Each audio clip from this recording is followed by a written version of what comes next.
Good morning. It's Wednesday, August 20th. I'm Phil Streible, Chief Market Strategist at Blue Line Futures. So the retail investor really stepped into the silver market yesterday, and it was the largest one-day dollar and percentage decline since Monday, August 11th of 2025. Silver's been down 3 out of the past 4 trading sessions. You got the lowest value here since Monday, August 4th. It's 5.25% off of that 52-week high. It's 33% off its 52-week low. And month to date, you look at silver up 1.94%. So realistically, we've been in this bull market here. This was a bit of a correction that we've seen here. Now we're coming back down to kind of the first line of support, and then below this we'll have another level here outlined in the chart pack. So year to date, silver is up 28%. So it's been an incredible move up to the upside. Now yesterday in the Metals Minute, I noted that we already have a setup for long-dated put options in the S&P 500 positioned against long-term support levels. So many of our clients have already incorporated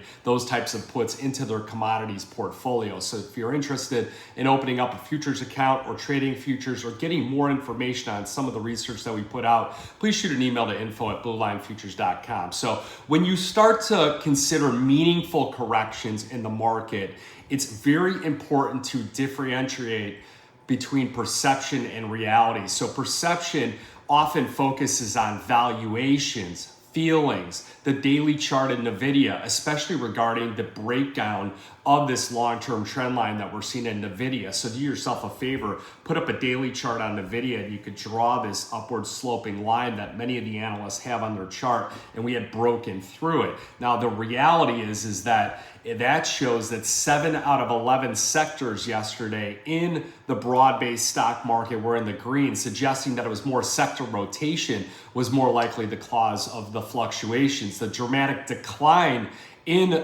the stock market yesterday can be attributed to 2 key factors. One, the day before, so you go back to Tuesday, or you go back, to Monday, we experienced the tightest trading range in the SPY since May of 2024. Now also Nvidia's weightings, they're significant. It's 8% in the S&P 500, it's 14% in the NASDAQ. Therefore, if there's any dip in Nvidia on that daily chart, its impact is heavily felt across many of the indices, leaving investors feeling panic. But if you have a well-diversified portfolio, you shouldn't have that panic at all, especially on the wealth management side. So 70% of the S&P 500 was actually higher in the trading session, but Nvidia alone accounted for a quarter of the NASDAQ 100's losses, and the stock is still up more than 90% from its April lows, and this comes before next week's earnings announcement. So today, we can expect to see more insight from Main Street regarding the impact of tariffs. You're going to have Estee Lauder, Lowe's, Target, TJ Maxx.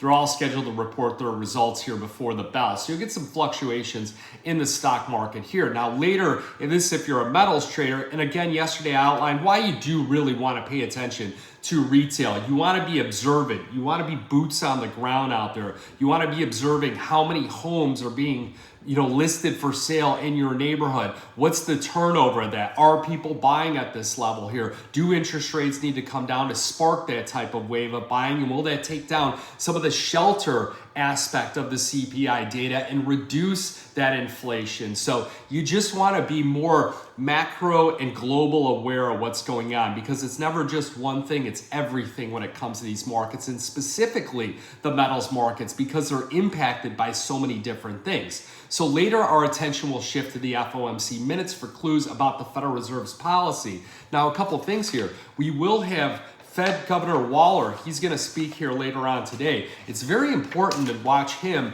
because of the fact that he is one of the front runners here for Treasury Secretary, and he is one of the dissenters at the last meeting, and he could accelerate those interest rate cuts. Now, macro and metals traders, that's where you really want to begin your focus, looking at the FOMC minutes for clues about the Federal Reserve's policy. Fed Chairman Waller and then Bostic, they are due to speak at separate events. Now, another second here on stocks and seasonalities is that when you look at Citadel and their securities, the retail traders, they've really been the net buyers of equities in 16 out of the last 18 weeks. However, historical trends since 2017 really indicate that if you get this real strong performance in June and July, it tends to decrease in August and September. And that's really when retail participation hits its lowest point. So that's where some of the dip buying on things like Nvidia and things like that hadn't really came to light here yesterday, but they could have just been taking a breather and in hibernation after that stellar June and July.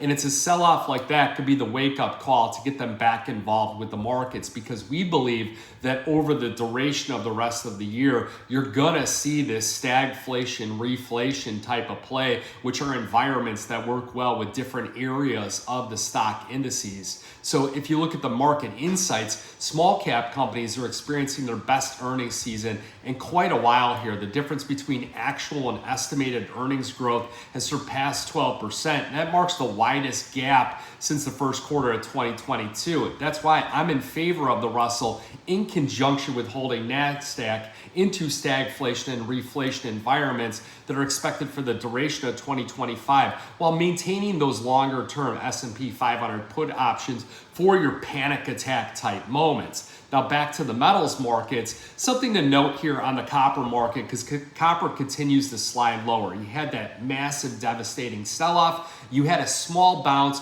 one day where it sparked up quite a bit here. Wasn't really able to gain any traction. Now rolling back over, going into a bear flag, and then looking to break down lower. Well, Trump met with the CEOs of two of the biggest mining companies here to discuss a copper project that could supply the U.S. with a quarter of its demand for many decades to come here. So copper's been the commodity that's really just been the black eye in the metal space here for the last couple weeks, and seemingly holding back silver at periods of time here because of their correlation, because of the industrial aspect of it, and because silver oftentimes is the byproduct of mining in the copper industry. So that's really held it and been holding it back from any kind of meaningful impact as far as a breakout in the silver market, as far as I'm concerned.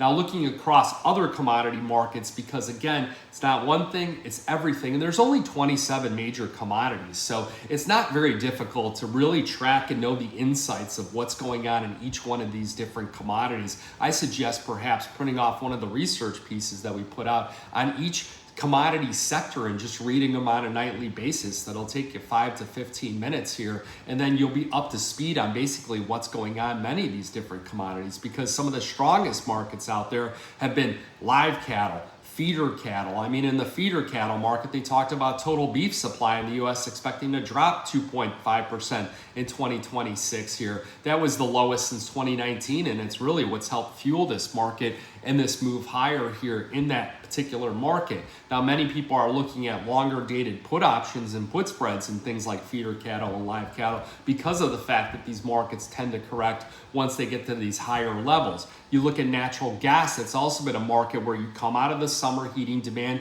you go into the fall when it's cooling, and that's when natural gas prices continue to slide and inventories begin to build. And then you come into the winter months when we could start to see a surge on that heating demand. The volatility index, and this is what's triggered a lot of people yesterday, was the problem with the VIX is that you should look at, just like you turn the morning news on, just like you look at the weather and things like that, you check that on your app before you go out, you want to look at the volatility index, and two things occur with it, is that you'll look at that, you'll say, hey, the weather looks great. The VIX is sitting at 15. However, in the distance, there could be some potential rain clouds, so we're not planning for this snowstorm and everything else. Let's just bring an umbrella. Let's throw an extra jacket in the car. And when the VIX gets to 15, that's when you start to look at things like, hey, the potential for, there's an awful lot of complacency in the market. Something that perhaps we should be doing is looking to get slightly defensive, or at least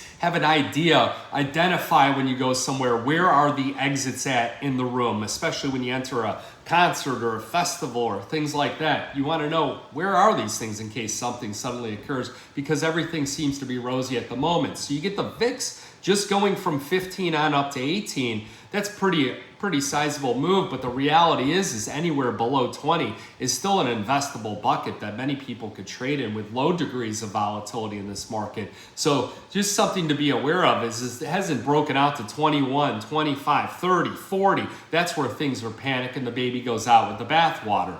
Now, if you look at the wheat market, that's also been one of the weaker commodities, but we've talked about enough with the other commodities. So you look over to Europe and Asia, and that's often one of the first things I do every morning is I look at, hey, In Europe, well, the stocks, they sold off, but they erased their losses here, and they were aided by gains in a defensive sector. And hey, the UK housing shares, housing builders, they dipped because inflation climbed to the second highest level in the second month here, adding more pressure from the Bank of England to reconsider its pace of interest rate cuts. So you're starting to get these other banks, these other central banks that are now starting to look at, hey, we can't cut anymore, and perhaps we've already gone through our cutting cycle, we may have to rise, where the US is at a period where we're going to have to start our cutting cycle because we're getting too much pressure from politicians, from everything else. We have had a slip in some of the data here, a deterioration in the labor market. And what's that do? Is that when you get foreign currencies going up and you get the US currency going down because of the weighted basket here that it's set up, is you'll see the dollar index continue to accelerate lower. That's why we favor holding commodities here coming into the back half of the year, and things like gold in other markets here, like the silver market and other key commodities out there. Now, if you look at the Asian stocks, well, they fell as technology names. They dragged lower here with its US peers, and the MSCI did drop about 1.1%. Third straight day of daily losses here, and it was that TSCN, the Taiwan Semiconductor is really, and SoftBank, which took that big stake into Intel here. Those were among the biggest draggers in the market. Now, where I talked about at the start of this video with the silver market, this is what happened was, as you look at the ETFs, they added 9.44 million ounces of silver holdings in the previous trading session. So that brings this year's net purchases up to 86.3 million. They also cut a little bit of the gold holdings, about 90,000 troy ounces. So you got gold up 11%, but more importantly, you got silver up 12%. So people don't just tend to dive into that silver market for no particular reason. There's a reason behind it here, because they see opportunity in the dip that they've been waiting for,